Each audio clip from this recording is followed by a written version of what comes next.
Welcome in, everybody, to Fantasy Pros MLB. This is the Fantasy Baseball Podcast. It is me, Joey P. Joe Pisapia. With me is the Welsh.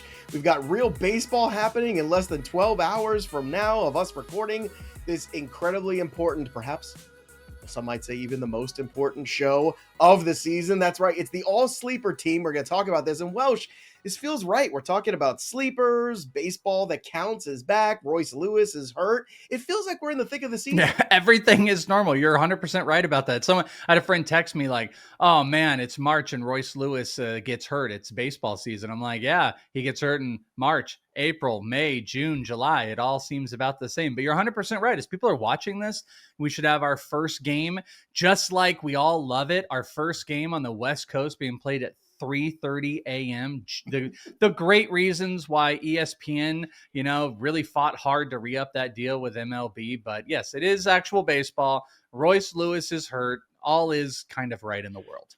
I saw an amazing stat this morning when I got up. I was going to the gym and I heard this come through there where it was 24 games, I think, combined where Carlos Correa, Byron Buxton, and Royce Lewis were all on the field at the same time last year for the Twins. By the way, kids, the Twins are still at the top of the board for that division. I don't understand why. The Cleveland Guardians, 82.5 is the win total. Last year, they won 93 games. Are they 10 games worse than last year? I don't think so. Smash that over. It's still plus. That's from Uncle Joey. Let's get into the all-sleeper team here. We got the catcher, we got the infield, we got 3 outfielders, a couple starting pitchers, and, of course, a relief pitcher. We're going to go through these names on our list, but we love to hear from you, too. So make sure you give us your favorite sleepers. Drop them in the comments below. And while you do it, subscribe to the channel because we're trying to get to 25,000 before opening day, and we're getting real close. We can do it with your help. And remember, there's cool stuff, too. We're giving away a John Smoltz signed Braves jersey. That's right. We're giving this away courtesy of our good friends at pristineauction.com. And all you have to do to enter is subscribe to Fantasy Pros MLB YouTube channel. Welsh, that seems super easy. You drop a comment below. That also seems easy. It seems like I just said all that, and we're going to be announcing the winner right here on the channel. So if you're the lucky person who wins, well, ring those notifications bells right till it goes ding, and then we'll alert you if you're the big winner of this amazing Hall of Fame John Smoltz jersey. That's pretty good. Is right. Joey, thinking about this last year on this show that we did, we had some pretty great names. And if you think back to the names and the values, we had Jarren Duran was on this list. Jackson Merrill, I believe, was on my sleeper list at that time. So, we didn't hit all of them, of course. I probably had the all bust team of Logan Gilbert, which is LOL stupid. But, LOL. we got some good ones today. And I just want to let everybody know, I'm going to go deeper on this. I've kind of bounced around with sleepers. I think the term sleeper is always kind of goofy because, there's so much information out there. There's so many people curating that it's like everybody kind of knows everybody. But I don't think the term sleeper has to just be post 400 or 300 players. So I've kind of bounced around just to let everybody know some guys that are even in the 150s that I think are still being slept on. But today I went with a deeper list. I think I've got only one player. I think technically it's 2 that are inside the top 250, but one is right there. Otherwise, we're talking 3s and 400. This is the deep all Welsh sleeper team for me this go round. Sub 200 ADP guy. Everybody else is 2s and 3s. So let's get after it. Let's get after the names.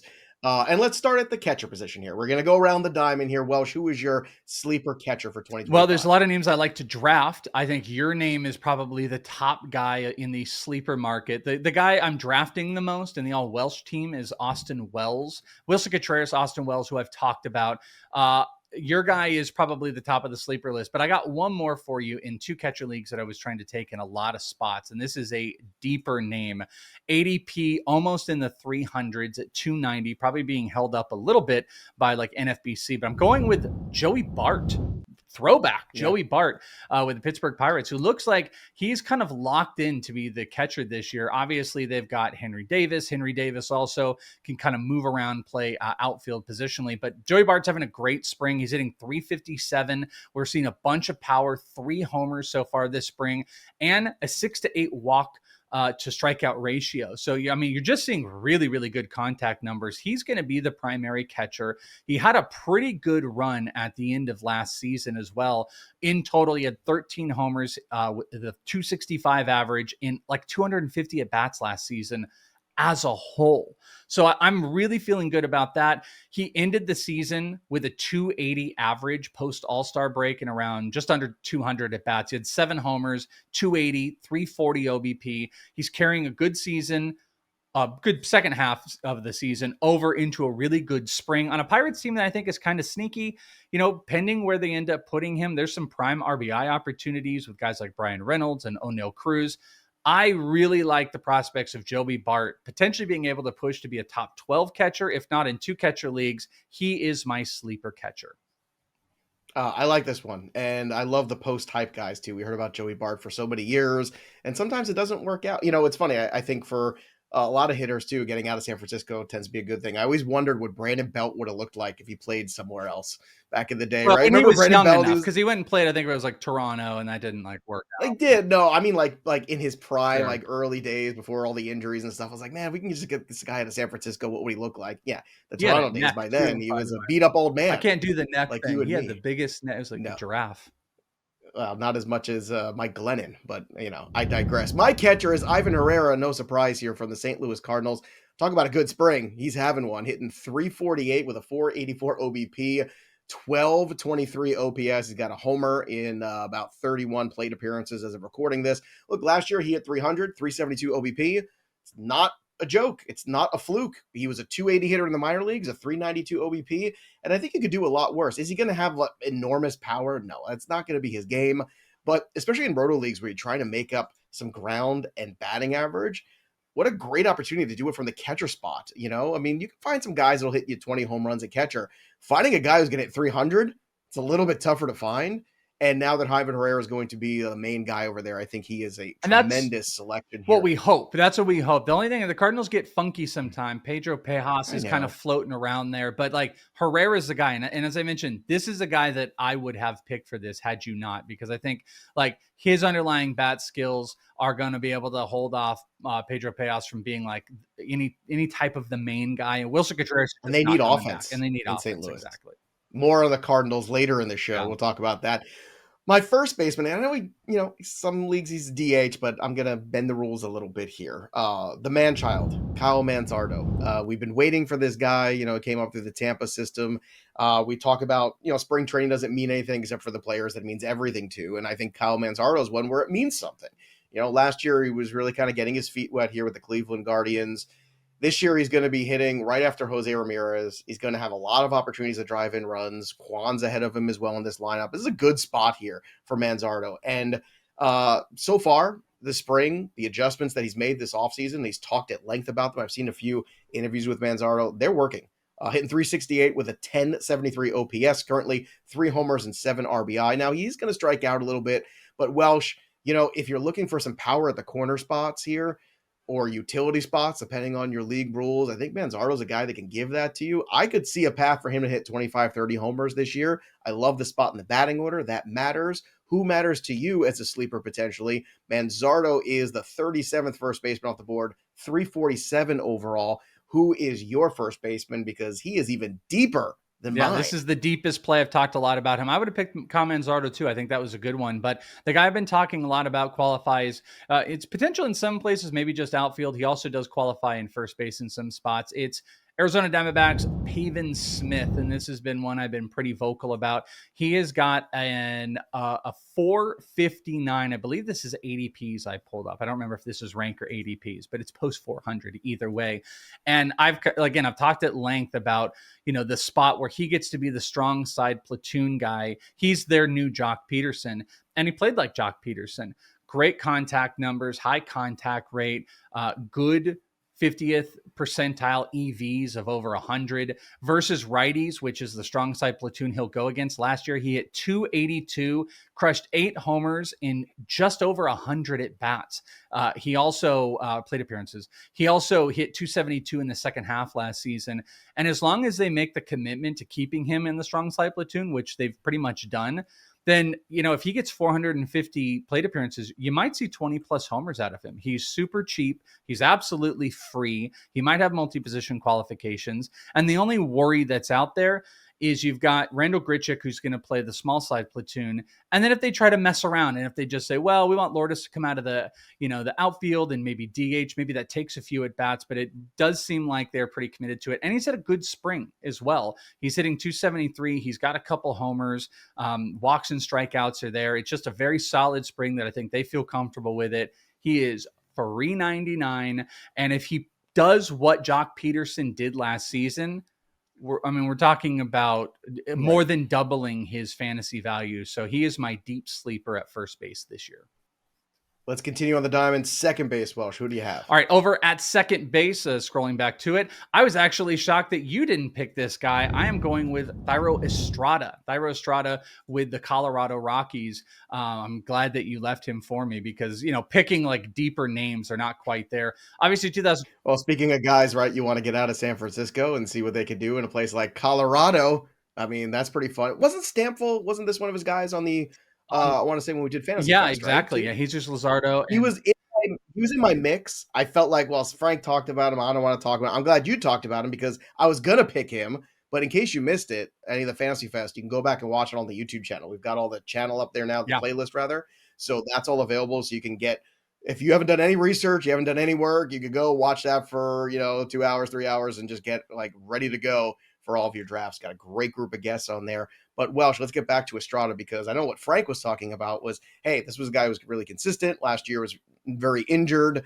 Now he finds himself in Colorado and all of a sudden with a lot more upside and zero cost. Well, you talk about previous consistency. So let's throw out 2024, which it's a little bit revisionist, but whatever. He was injured. The previous 2 seasons, he had hit 14 homers in each of those seasons and stolen more than 20 bases in both of those seasons. Now, go put him in the friendliest hitting ballpark in all of baseball. That's a really good sign.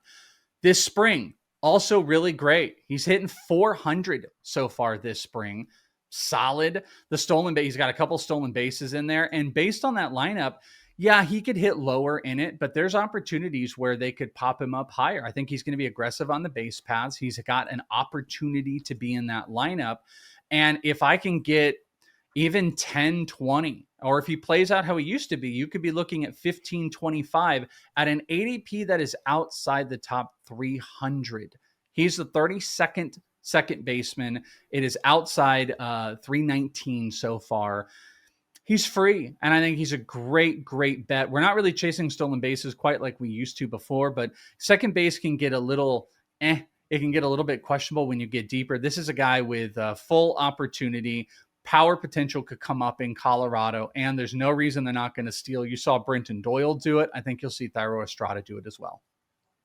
My second baseman is actually not going to be playing much second base this year. He's moving to first base for the Detroit Tigers, and he's being drafted currently very late at 239 overall, the 23rd second baseman going off the board, Colt Keith. So he's moving to first base, knocking Spencer Torkelson out of that shot and into now the DH spot. And I just want to say, the Tigers over the years have invested a lot of time, energy, and money in Spencer Torkelson. So if Colt Keith is bouncing him from his everyday position, then guess what? Y'all should be paying attention. I'm shocked that Torkelson, by the way, has not been traded too, because they're talking about Justin Henry Malloy playing backup at first. Like he's done. He's cooked. Well, we shall see. But right now, Colt Keith slated to hit 5th right now in that Tigers lineup, which is actually pretty decent because he's going to have this Riley Green, Gleyber Torres, Kerry Carpenter mix ahead of him. Lineup placement's really good for him. Again, I'm a big guy about lineup placement when it comes to productivity and fantasy. I think it's something that is under discussed a little bit. And Colt Keith is not an accident. He's hitting 300 this spring. If you go back, minor league record here, 300 hitter in 239 games in the minor leagues, a 382 OBP, a 512 slugging. That, my friends, is elite. We're talking almost a 900 OPS right there for Colt Keith. So this guy can hit. He is still very young. There's still maybe more of a plateau with the power. He's got some pop in that bat too. So at 22, soon to be 23 years old, Colt Keith to me makes a lot of sense as a sleeper this year. And he gives you a little position flexibility, right? Little first base, little second base. Injuries are going to happen. So I love him as a second baseman, as your middle infield kind of situation there as you're looking in those formats. But look, just as a bench bat even, very valuable potential player. You could util, you could first, second.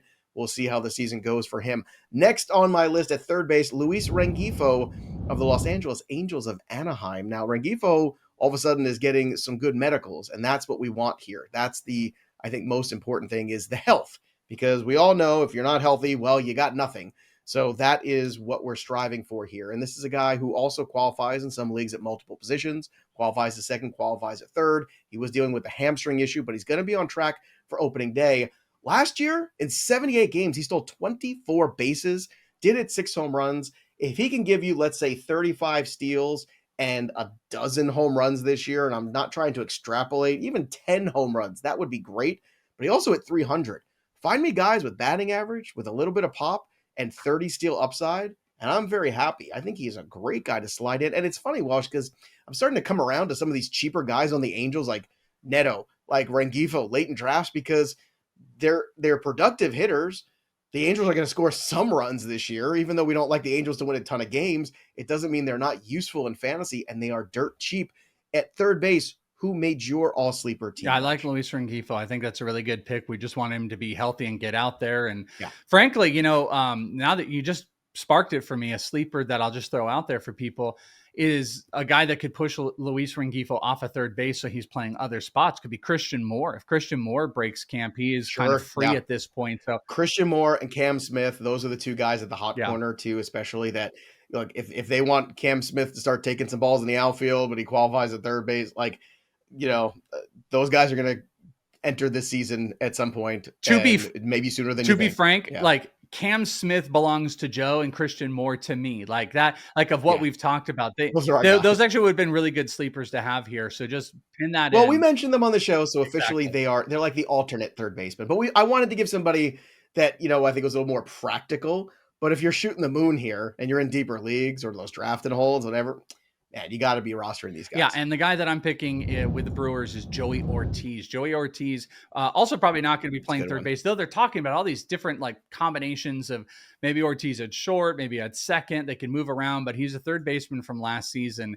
And Joey Ortiz is my pick. He's had, again, not to pick necessarily on springs and focus on springs, but we're also not looking at players that came out of nowhere. Last year, he had 11 homers, 11 stolen bases, and kind of really spattered playing time. He was really bad at the back half of the season, or July and August were rough, hitting under 200, but then he picked it back up and hit 260 or 250 in September.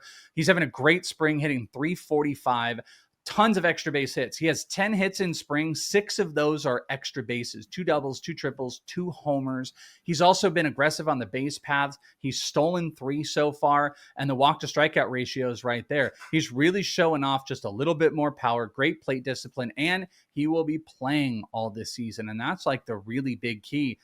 Not to do it all the time where it's 2020, but it's I don't think it's out of the realm of possibility that it goes one way or the other. Maybe he's a 17 homer, 15 stolen base guy. He can move up and down the lineup. He's got position flexibility, which he might add into this season. Listen, third base also gets pretty gross as you start to move down. You're looking for a corner infielder who's also going to have multiple spots. Joey Ortiz, I think, is a sneaky guy who could put in. I really think the power could be the sneaky thing. The more that if you ask me, is he going to steal more or hit more homers? I wouldn't be shocked if he's a 2015 guy this season. If you have a couple big power months and he's putting in some RBIs. So Joey Ortiz is my sleeper third baseman. I picked him up in my home league last year, and he was very useful for me. He had some moments for sure. And I was waiting for Junior Caminero most of the season last year. Yeah. So I needed to fill some holes at the third base spot. Moving on to the shortstop position, Welsh, who do you have over there that you think could be a value? Yeah, again, I could play around and try to create some as you get later, but this guy just keeps popping out. And I guess apologies because we've talked about him in a lot of spots. There was a little bit of an injury thing, which maybe took a little bit of the flavor off the top of everybody getting excited, but I'm going with Trevor Story at 259. So we're post 250 with Trevor Story. The injuries are still in our face, and him having that little scare the other day kind of, I think, reminds everybody hey, at any time this can go away. But the thing to also remember is the huge offensive potential upside. Again, looking at spring so far, because he's missed so much time as of recent, he's hitting over 400. We're seeing homers get out of the ballpark. And they've already told us, Alex Cora said that he's going to hit inside the top 5 of that lineup. So again, you've got Jaron Durant, Rafael Devers, Tristan Casas, and Alex Bregman all hitting in that spot. And he's going to be hitting at 5 most likely. Huge RBI opportunity. We'll see if the stolen bases come back a little bit. But as far as the offensive potential, there is real 5 categories that are in play. The homers are still there. He can still run some. RBI and runs. This team is going to score a bunch. And if that batting average gets back, he hit 255 and very little last year. But prior to that, he had hit under 240. If he's a 260 guy this season with all that offensive protection, 250 is going to look silly, but it's built in like that way because he has missed so much time. The injuries are still out there and the average is kind of sunk, but he is a real 2020 potential guy and not just a ton of those that like we can really pretend and be like, if this worked out and this worked out and blah, blah, blah, they could get this way. Trevor Story is like, he just needs to play games. If he plays games, he's going to be close to a 2020 guy, and that's reality. So post 250, Trevor Story is my sleeper pick. All right, for me at shortstop, we're going back to San Francisco. Let's go with Tyler Fitzgerald. Now, Fitzgerald last season, pretty good work. Hit 280, 17 steals, 15 homers, played 96 games. In terms of where he hits in the lineup, a little trickier. He does qualify at second base as well, but we're in a spot where you're looking at the future here, right? So with Jung-Hoo Lee, who is going for an MRI on the back now, who knows? Maybe Fitzgerald ends up playing some outfield. Maybe they start shuffling some guys around too again, and all of a sudden, maybe Fitzgerald finds himself not hitting out of the 9 hole, but somewhere else. And I think that would be very intriguing for me. Another player with a good track record in the minor leagues. That's very important to me. 823 OPS, 265 hitter. He's a guy that definitely has some speed, so he can help you out late. And I think when you're trying to make up some ground with stolen bases later on, because now you really do have to load up. You know, you can't just have that one guy and be good at steals now because everybody's stealing bases with the rules changes. You got to continue to pile upon. If you go back and watch the latest mock draft show, you'll see me just continuing to pile on steals because I could. And guys like Fitzgerald are going to go a long way for that. So I'm really curious to see. I'm rooting for Jung-Hoo Lee. He was originally on this team that I put together, but now the injury again has me concerned. So he's still in that back burner for me, but Fitzgerald could be a guy that benefits from that. Now we're going to get to the outfielders on our all-sleeper team for 2025. Before we do, I want to talk to you about our draft simulator. Now, right now, you can do your mock drafts and get ready for your drafts, just like you saw us use the other day on the draft show, or the million times you've seen us use it on the draft show. Go to fantasypros.com/mock. That's the place to go. Or just download Draft Wizard for MLB wherever you get your apps. You could tailor your mock drafts to your specific league settings, which is huge. You don't want just some cookie cutter thing. You want to draft for the league that you're actually playing in. And you can do different roster configuration, scoring systems. It's got complete realistic mock drafts you could do in just minutes without waiting in between picks. If you don't like a pick, how things are working out, you can undo that pick, undo it again until you get it right. There's the cheat sheets. There's all these other bells and whistles too that will help you. Not to mention when you sync your leagues for free and use Draft Assistant, you can have this software working in your drafts, helping make suggestions for you to dominate all your drafts. You could think of this software for Draft Wizard for MLB as your ultimate cheat code. So you go in there, you crush all your drafts, and then you dominate your friends and your relatives and your colleagues for the rest of the summer, because that's what fantasy baseball is all about. It's about fun and about embarrassing your friends and loved ones. So if you want to do all that, Draft Wizard is for you. Download it wherever you get your apps today. Let's go to the outfield, Welsh. Give me your 3 outfielders, where they're being drafted, and why they made your sleeper list. All right, we've got 2 that are outside the 250, and I got 1 outside the 400 range. Number 1, Jake McCarthy.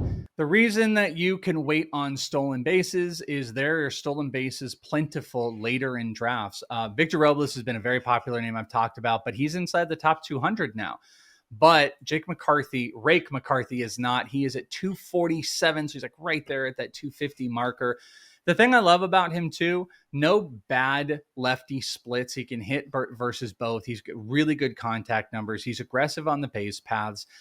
The thing that could maybe halt out is, what this team wants to do with that. They just still have a heavy outfield rotation. They didn't trade Alec Thomas. They still got a lot of guys, but McCarthy is just proven to be a guy that's going to be out there all the time. And the stolen bases, the 10-30 potential you can get out of him with great defense. He's just not going to come off the field a bunch. So cheap stolen bases. I love the prospects of getting Jake McCarthy. Number 2, Garrett Mitchell, who I've talked about a bunch. Garrett Mitchell comes in at 264 on this. He's the 69th outfielder. Jake McCarthy was the 62nd. So we're really down there. And Garrett Mitchell, this is a true 2020 potential guy. If you want to extrapolate, last season, 8 homers, 11 stolen bases. He hit 255 in just under 200 at bats. So if you were to extrapolate that, you're looking at 24 homers and over 30 stolen bases. So a 20-30 season. Obviously, that's going to be hard to put together. He has bad strikeout numbers. And I can be honest with you, he's having a great spring. You're seeing the power go. You're seeing aggressive base paths. He's out there. He's healthy, but he's still striking out a bunch. So if that had come down, I think we would be talking about sky's the limit type of stuff, but it's still over 30% strikeout rate, but he walks double-digit percentage of the time, good barrel numbers, and I think he's going to carry that over into the season if he can stay healthy. You're going to get stolen bases, you're going to get power. He's probably the best combination, and I think he is just a free play. And then finally, my deep outfield play here at outside 400, outside the top 100 outfielders, when you look over on FantasyPros, Victor Scott II, my boy Victor Scott. You're talking post-hype sleeper, as everybody loved Victor Scott last year. It was kind of a big failure. And this season, taking it into spring, he's hitting 371. He's showing off his power. 13 hits, 5 extra base hits, 2 homers, triple, couple doubles. OBP is almost 500, and he's attempted 7 stolen bases in 42 plate appearances. He's stolen 5. Ali Marmol has talked about how awesome his transition into this offseason has been. He was working on gaining muscle this past season. He's trying to hit consistently, and the guys behind him, like Mike Ciani, stunk. So obviously the Cardinals could do something weird, but Victor Scott looks like he is primed to take that spot in center field for the Cardinals. Now, he might hit lower in the lineup, but he's one of the most aggressive base stealers in all of baseball. If he plays the whole season and he hits for average, you're probably looking at a guy that's going to steal 40 to 50 bases. And I might be underselling him. It's just all going to be about being consistent, and he's showing that this spring. I love the prospects of Victor Scott. Again, another guy that you can get cheap stolen bases from, and he looks primed to take that spot unless the Cardinals ruin it. So again, I am going with Jake McCarthy, Garrett Mitchell, and Victor Scott as my 3 sleeper outfielders. Well, we actually had a overlap there because I had Garrett Mitchell on my list too. So, and I think he was also another guy that we talked about on the sleeper show too. So, I'm not going to reiterate. I'm with Welsh, everything you said, all the good reasonings there. And you can go back and watch Fantasy Fest too, because I want to say, was he on Tower's list? He was on somebody else's Bubba list. Really liked him. You know what's funny about this Bubba. too? I just Bubba want to point out, we really tried to not have the same guys. I put the next guy you're going to say on my list, and then went, oh crap, you had it. I didn't even see Garrett Mitchell. So Garrett Mitchell's a crew play. The next guy on your list is a crew play as well. I took him off because you had him. Yeah, well, look, I got 2 other outfielders. One is Matt Wallner at 266, right around Garrett Mitchell, and he's, again, platoon-wise on the correct side of that platoon for more at-bats, but at the same time, hitting leadoff here for the Twinkies. That's important. It's a lot of run score potentially. He does have some power. Again, more of a bat that you're looking later in the drafts is more of a util bat because you want those outfielders to play every day. Like Garrett Mitchell, I would take because I think he's going to be everyday player. As Wallner, I'm not exactly sure yet, although as the Twins injuries will continue to mount, because that's what happens with the Minnesota Twins every single damn season, maybe there will be some more at-bats for him. Either way, it's a good scenario. And the third guy in there is Alec Burleson, who is a guy that last year off the waiver wire, I don't know how many times we did waiver wire bits. I did waiver wire videos, and Burleson was in it, and people just weren't picking him up. He ended the last year playing 152 games, right? 21 homers, 78 RBI, scored 70 runs, had 9 steals for good measure, hit 269. This year he's going to primary DH, but he still qualifies at outfield, qualifies at first base, so he qualifies everywhere. And again, I think he's just a very nice player to have. I likened him last year statistically, not comp-wise physically, but statistically to Ben Zobrist. Ben Zobrist every year was going to give you 15 home runs, 75, maybe just fall shy of 10 stolen bases or somewhere in that range, hit about 265, 275, maybe a 280 on a good year. But he was just going to be there and be productive and probably qualify at a bunch of different spots, a little outfield, a little infield. Those guys are really useful, and Burleson could be one of those guys. But The real trick here is figuring out what the Cardinals' plan is. And that brings us to our Microsoft Chasing Challenges segment for today. And just like the athletes who push boundaries and redefine what's possible in business, decision makers and businesses today are turning challenges into opportunities. And Microsoft meets you with the tools and guidance to help you make an impact with safe, secure AI solutions. So whatever your challenge is that you're facing, Microsoft empowers you with the expertise to say, bring it on. And today we're going to highlight the challenges of the St. Louis Cardinals because they've got a bit of an identity crisis. They've been one of the most steady organizations in baseball since I was certainly around. I remember the Cardinals of the 80s being a team that I absolutely hated. Why? Because they were incredibly annoying. All they did was slap the ball around, steal bases, play little ball, never hit home runs, and beat the crap out of you. That's what they did. And then the Cardinals evolved to the Albert Pujols years as well, where they were perennially in the playoffs. The great Mark McGwire years, even before that, right? This is a team that has taken veterans in the past like Larry Walker and Jim Edmonds and made them part of these teams that went on playoff runs. And even recently, it seemed like they were doing the same thing. Paul Goldschmidt, Nolan Arenado, right? The Cardinals were the best at saying, hey, we can take your superstars and remake them and continue to build from within. But last year, the wheels came off. The pitching staff median age, I think, was 57 years old. And Sonny Gray, although great at the top of this rotation, we're waiting for Quinn Matthews to show up, but I don't see a whole lot in between to get excited about. This lineup continues to not have a lot of star power in it. There's questions when Nolan Arenado is going to get traded and if he's going to get traded and if he is anything close to the player that he once was. We're in a bad spot here in St. Louis. The Cardinals are looking at a losing season potentially coming up here again, and that's not something St. Louis is used to, I should say. And that's going to be a big problem and a reset unless the Jordan Walkers of the world and some other guys like Mason Wynn and Herrera and some of the guys Welsh was talking about as well start to step forward. Cardinals might find themselves kind of spinning their wheels in this division, but the challenge is going to be how quickly they can dig themselves out. And remember, Microsoft AI solutions empower you to take bold steps and create new ideas to help drive your business forward. With Microsoft as your trusted partner, you can navigate your journey with confidence, finding innovative solutions and reaching new possibilities. Visit Microsoft.com/challenges for more. That's Microsoft.com/challengers for more. All right, Welsh, let's get to the pitchers on our list. Give me 3 starters and a reliever for good measure on our all-sleeper team for 2025. All right, starting with Walker Buehler, who has got a 226 rank here, SP 69 on the list, way down there. Obviously, last season in the regular season, with what he got, over 5 ERA, did not look good in 75 innings. He definitely bounced back during the playoffs, which I think is a big key. And then if you take the innings he had last year with the playoff innings, I think it really pushes him in a really good direction to be able to get significant innings this year on a Red Sox team that I think is going to win a lot. And I think Walker Buehler, as much as I'm in on Garrett Crochet, Walker Buehler is going to be a piece of that. He's had a couple starts in spring. He's looked good. 2 starts, 5 innings. He struck out 7. He's only walked 1. He's given up 4 hits and 1 earned run. The stuff is there. The fastball's back. I just think it's a really, I am hyper-focused on Garrett Crochet, clearly, but he's a really good bet, and he's a really good bet for a source of wins as well, and a lot of run support. And I think outside the top 200, we're still sleeping on him. Number 2, Tomoyuki Sugano with the Baltimore Orioles. Easy for me to say. I've been doing really good about it. At least it wasn't Kenta Maeda. We got Sugano there. Sugano, it's been pretty simple. He's just been striking everybody out in spring. He really hasn't been hittable. He's an older pitcher, I believe 35 years old.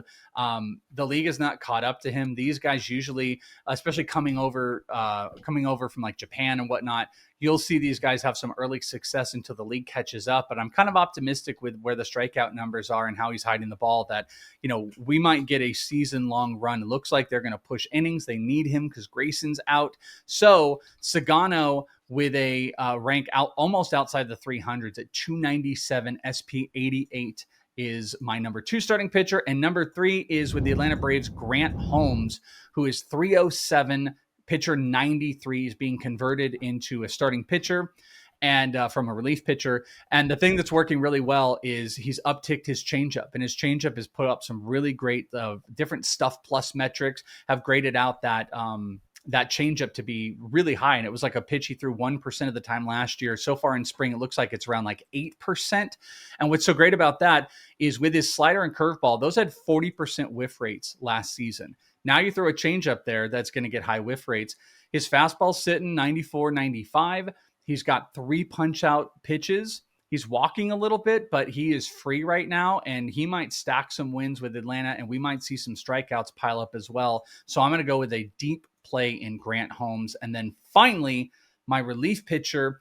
We're going deep here for a guy that does not have a solidified closer role, but I truly think he can. It is AJ Puck at 274 on the overall, 32 as far as relief pitchers go. And I've just been pretty steadfast, regardless of seeing Justin Martinez throw 103 or whatever in every single game. At the end of the day, AJ Puck has been phenomenal this spring, and I think he's going to be their fireman. So there will be some times where he's not going to get some saves. They might even just list out Justin Martinez as the guy, but he can get a little erratic. I think AJ Puck is going to walk out of this team being the leader in saves.